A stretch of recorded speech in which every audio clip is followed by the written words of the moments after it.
600 new commissioners for oath have been sworn in by the Chief Justice, His Lordship Justice Enini Yeboah. The Chief Justice charged them not to sell short their integrity or compromise their training by allowing any breaches. This is the second batch of commissioners for oath commissioned in the last 2 years. The first batch was in November 2018.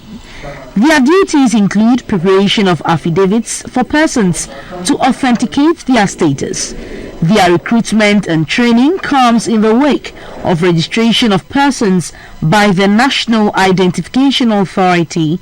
When you get to the registration center, you must envision the person you respect the most in this country. And imagine that that is the person sitting before you whenever a Ghanaian appears before you. I ask you to sit up. I ask you to smile at the Ghanaian. I ask you to listen to Ghanaians properly. I ask you to ask important probing questions. I request that you nod in appreciation, in acknowledgement of what it is that is being transmitted to you in the discharge of your duties. And finally, I ask that you track with your eyes, that you focus on the mission.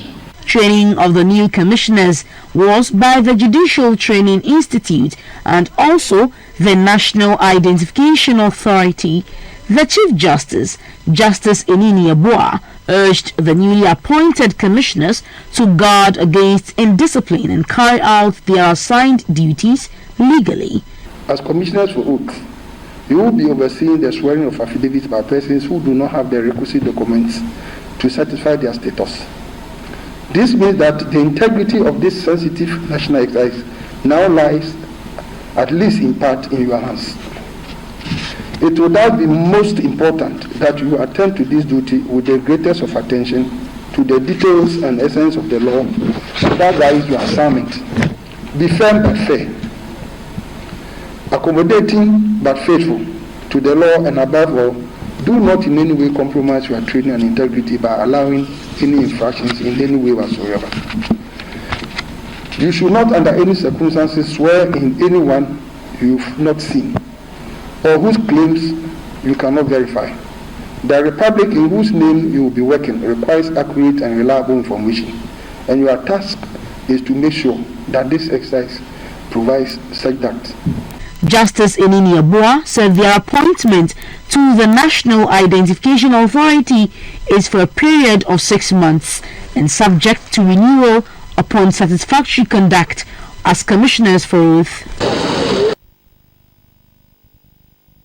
The Tema Regional Fire Operational Officer, Mr. Abeka Blankson, says Tuesday's fire outbreak at a fuel tanker yard at Kpong Kokompe was caused by fuel transfer from one tanker to the other.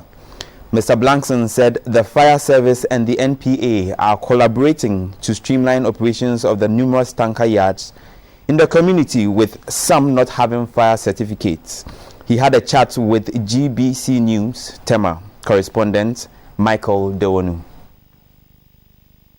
In terms of investigations and update, what can you say about the fire outbreak at Kpong Kokompe? Well, in terms of the investigation, I think yesterday we invited the owners of the tanker yard. So we met with them and we were trying to find out what they were really doing that brought about the fire outbreak. And they came out and said that they were transferring fuel from one tank to the other tank. So in the course of the transfer, because of the pumping machine that they were using, that ignited the fuel to bring about the fire. Is the place certified? Do they have fire certificate to operate?